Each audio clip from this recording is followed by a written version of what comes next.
we are on our way to the British and European car show, and we're going to see if we can get into the show in my Datsun 240Z, which is obviously Japanese. So we'll turn up to the gate and we'll see if they let us in. Fingers crossed.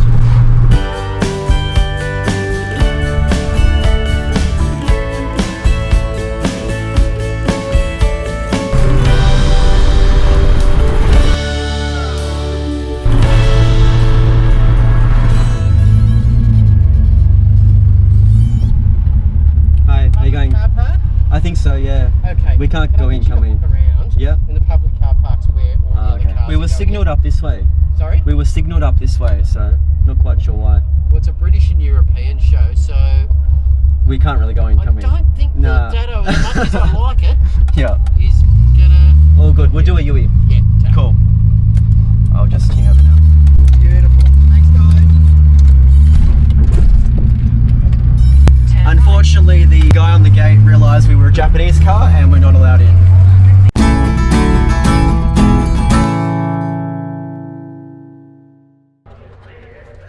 What was that, sorry?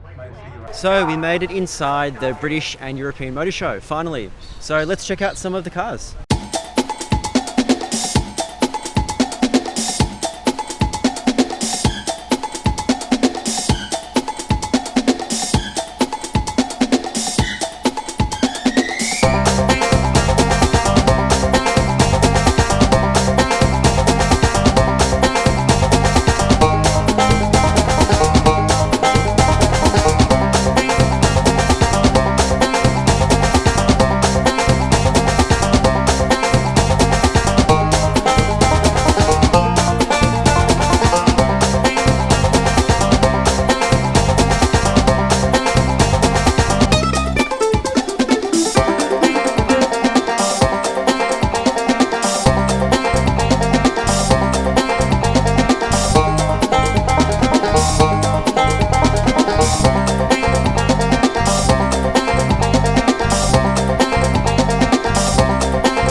How are they ever going to get rid of petrol-driven cars when there are so many beautiful cars like this around?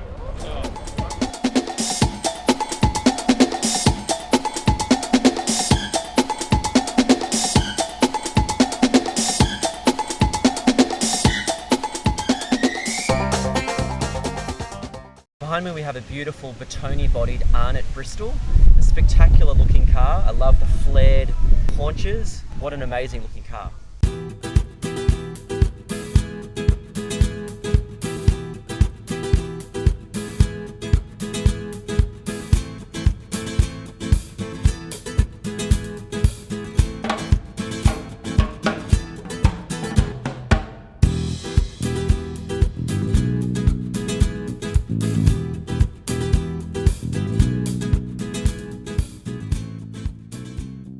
So as usual, the Jaguar Car Club has put on an amazing display. It's so nice to see a range of these vehicles. We've got the beautiful 4.2 Jag E-Type next to me.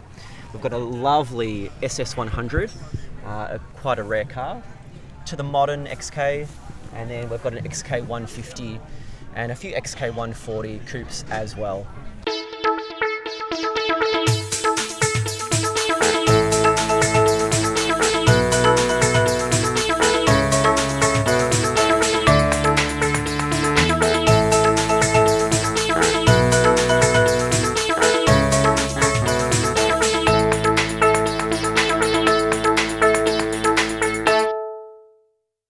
In the cover of shade, we've got some Mercedes behind us, and along with some other vehicles, predominantly the SL series, which is well represented.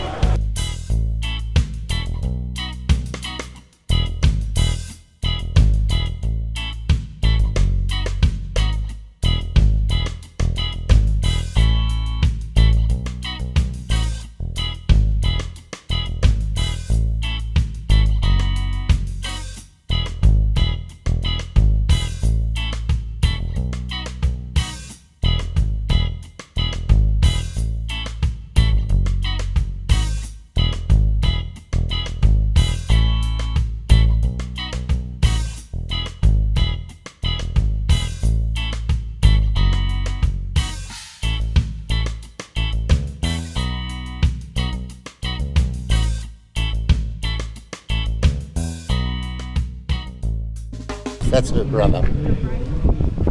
He was groomsman at a wedding last weekend for a couple of gay friends.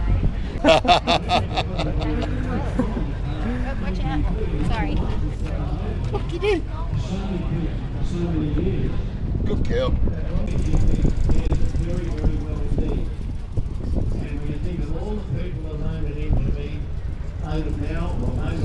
There's an enormous amount of MGs here on display today. It is their Concours display. Behind me I've got my favourite MG model, the A. So there's two versions behind me. The rare twin cam version in the Roadster, and then there's also the 1600 in the Coupe. For me the ultimate would be a twin cam in the Coupe. Amazing flowing lines, and they just look so good. Jag är det och de kommer runt personer som tar över. Jag är med sig för man inte behöver. Men jag kan ändå vara det nog bättre. 5 4. Den är tid. Jag kan hålla det så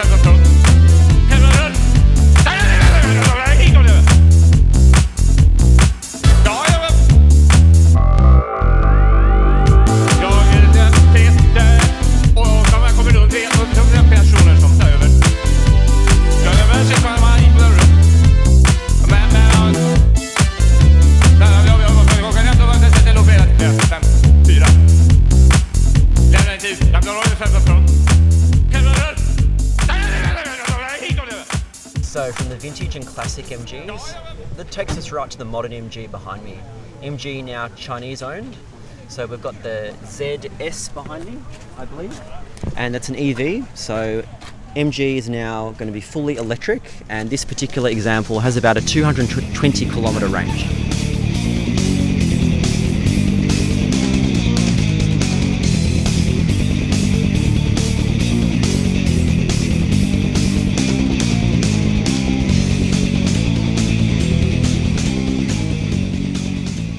So here we have an amazing amount of MGBs. So if you look right behind me, there's so many.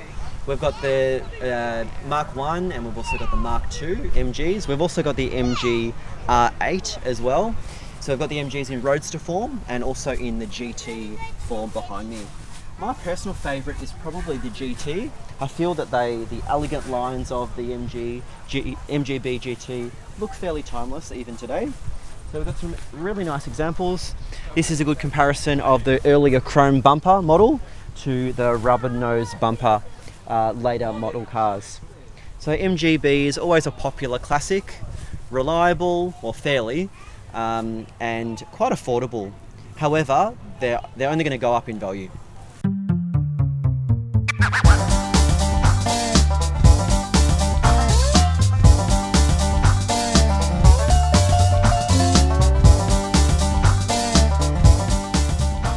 So this MG GT is a 4-cylinder MG, is owned by club members Reg and Mary Bowron, and they've actually taken this car overseas on 2 occasions. The first occasion was the Silk Road, where they went from Shanghai through all the Stans across to Europe, and the second trip was when they went from Africa, from the bottom of Africa, South Africa, all the way through to Cairo. And the map on their car was showing some of those trips that they've done. So it's a very original car. They made it both times. They were part of a team of 6 MGs into the trip. They were mostly MGBs into the trip, so it was easier to carry the spares, carry the parts, keep each other on the road. And Reg and Mary have been in the club for roughly 50, 60 years, and they've got another TC at home, but this is their rally car. Would you like to just talk about the MG Club in general, just Sure. to raise a bit of publicity? Yeah, of course. So today's the AOMC Day, the Association of Motoring Clubs, and the MG Car Club's one of those members of the association.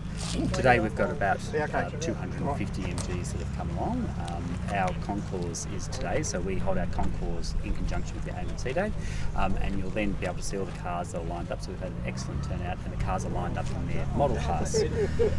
Our club has been, the MG Car Club has been around for 63, 64 years, and one of the founding members of the AOMC, one of the founding members of the or one of the earliest members of Motorsport Australia, and we're a very active club. So we do everything from racing cars through to social touring, and in fact, I've got a new electric car. So we would cover all models, all ranges, all types of activities. As one of the largest clubs in Victoria, there's something for everyone.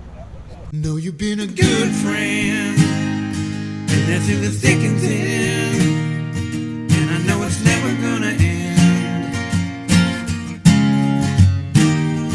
'cause you've been a good friend.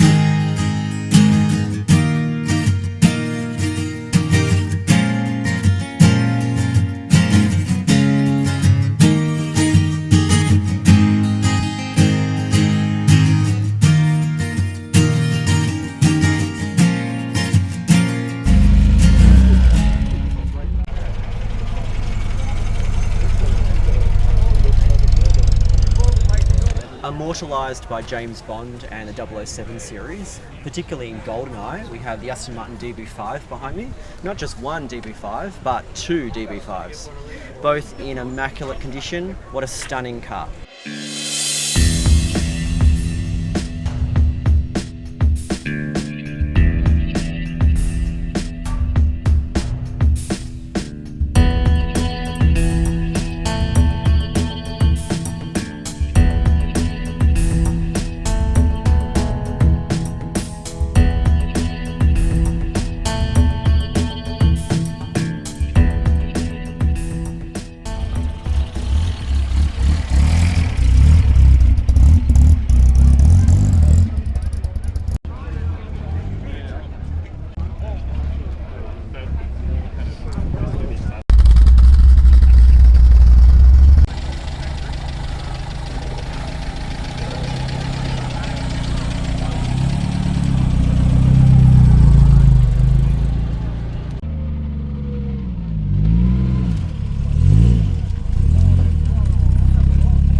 So behind me we have an awesome selection of Morgans, including two three-wheelers. These are the modern three-wheelers.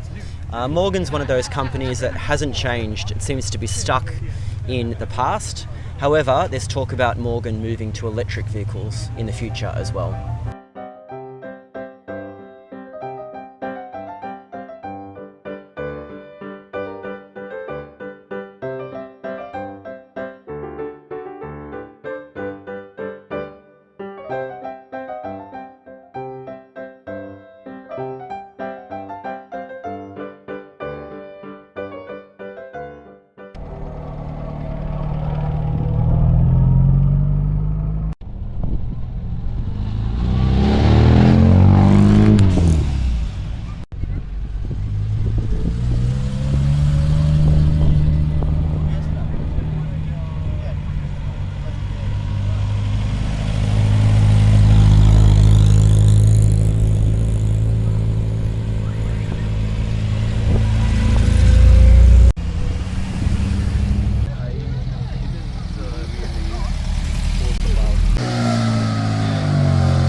So this 1978 Volvo 244 behind me competed in the 2019 Round Australia Repco retrial event.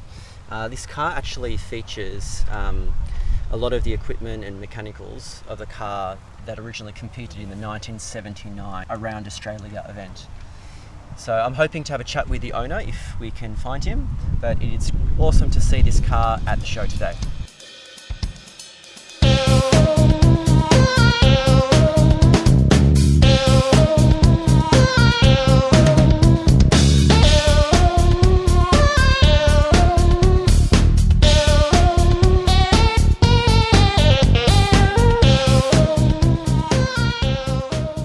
Behind me we have 4 Volvo P1800s, looking as slick and sharp as ever.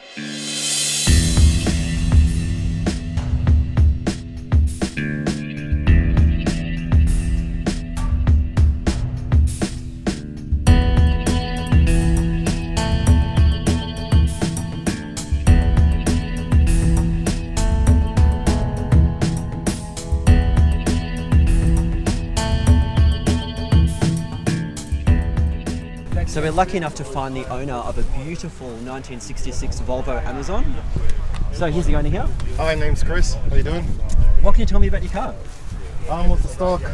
For the most part, 1966 Volvo Amazon, 1.8 liter, 4-cylinder.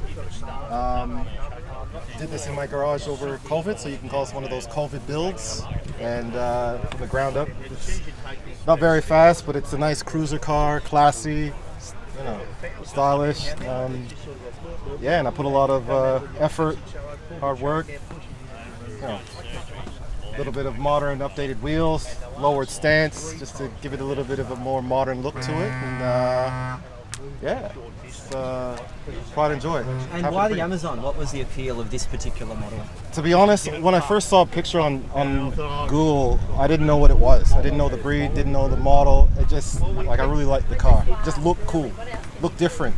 And then as I looked at it, it was, found out it was a Volvo.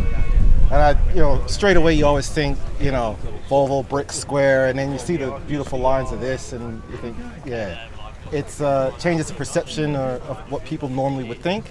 I think that's a little bit like myself, you know. Yeah, it's a good solid breed, and it's a, you know, solid car, and yeah, it looks great. And you mentioned the lowered stance and the wheels. Any mechanical modifications? They're lowered on 40mm progressive springs, on Bilson B6 suspension shocks all around, 205, 55, 17-inch tires. Yeah, Michelin's. Yeah. And what are your future plans for the car? Drive it as much as I can, which I do. I mean, you know, at least every other day I try to drive it. Just drive this daily.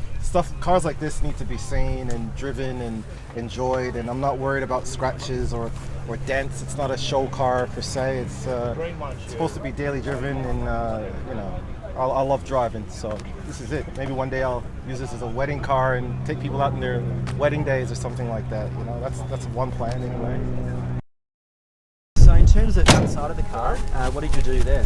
Well, if you look to your left, this is the original color of the car. It's like a creamy white color, and then I completely stripped this down to bare metal. Took it right back, did any small repairs, which weren't many, and then repainted this all black single stage paint in my garage. So I was learning how to build a paint booth, and you know, learning the process of painting, and lots of hours of sanding and sanding and sanding and sanding, and the prep work. It's all in the prep work. Now, it's not perfect, but for a first time effort and not being something that I'm, you know, in the trade of doing, I think I did all the right job.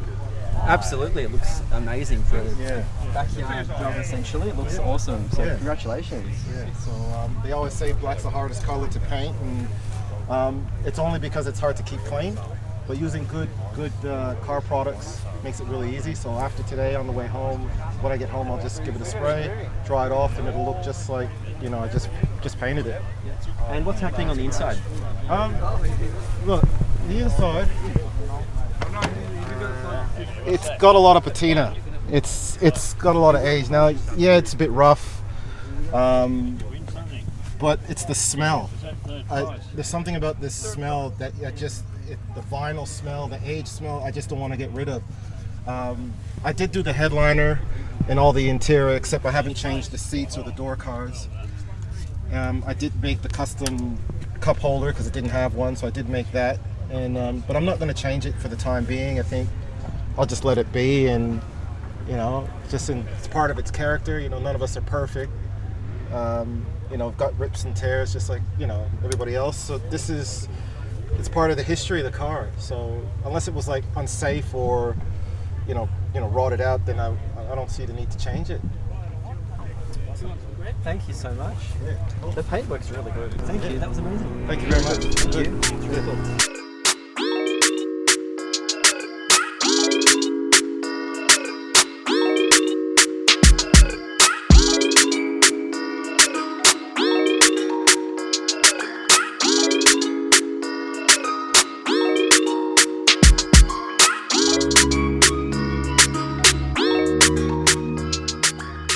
Please tell us about this amazing vehicle behind you. Okay, it's a 1923 Foden steam wagon. So it was originally built as a tip truck and worked in a quarry, carting stone for 40 years. Eventually it was sold to work in a eucalyptus distillery to steam the eucalyptus leaves to extract the oil, and then it was sold into preservation. So from there, it's pretty much been running its entire life from 1923, just with repairs and maintenance along the way. So what condition did you purchase it in? It was running when we bought it, but we've replaced parts and repaired the engine and done a bunch of jobs on the engine. So running maintenance, I call it. Awesome. So in terms of movement, what sort of speed or? So on the road, it's actually got 3 gears. So top speed's around about 30 kilometres an hour, and in the hills change down the gears a little bit, but about 30 kilometres an hour. And weight, what are we talking about there? All up, as it sits today, it's about 8 tonnes. It will take a further 6 tonnes in the back. So when it was working in the quarry, they would have loaded it with rock from the quarry to move it around the place. So, and often these would tow trailers as well. So about 10 tonnes of capacity in the back on top of that. So. And your future plans with the vehicle? Bit of this. Yep. So doing a bit of old car stuff and driving it as much as we can. Awesome. Thanks so much for your time. No worries. Great to speak to you. Awesome.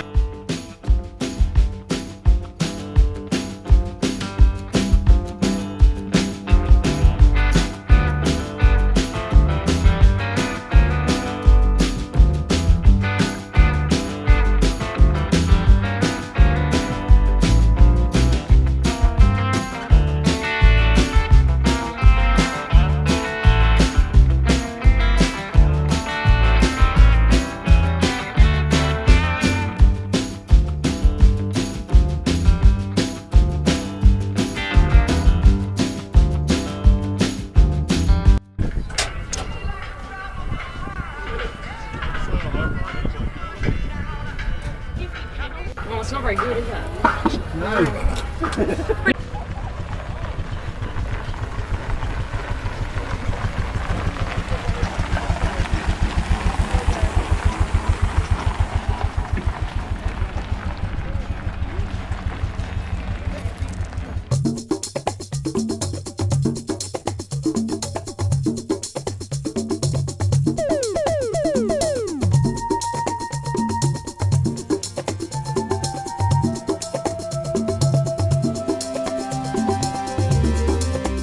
So behind me we have a spectacular Mercedes 300 SL gullwing. Such a unique and special car, highly collectible and also valuable, and amazing to see one in the flesh.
Austin Healey would have to be one of my favourite British open cars.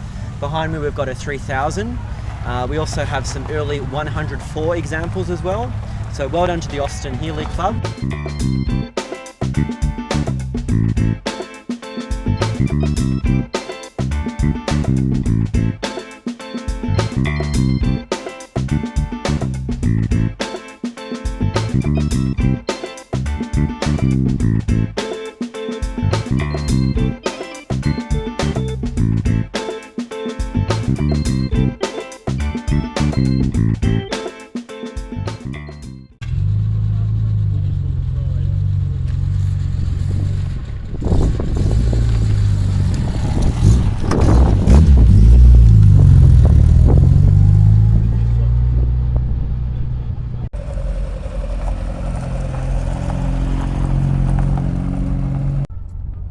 Well, that's it from the British and European car show.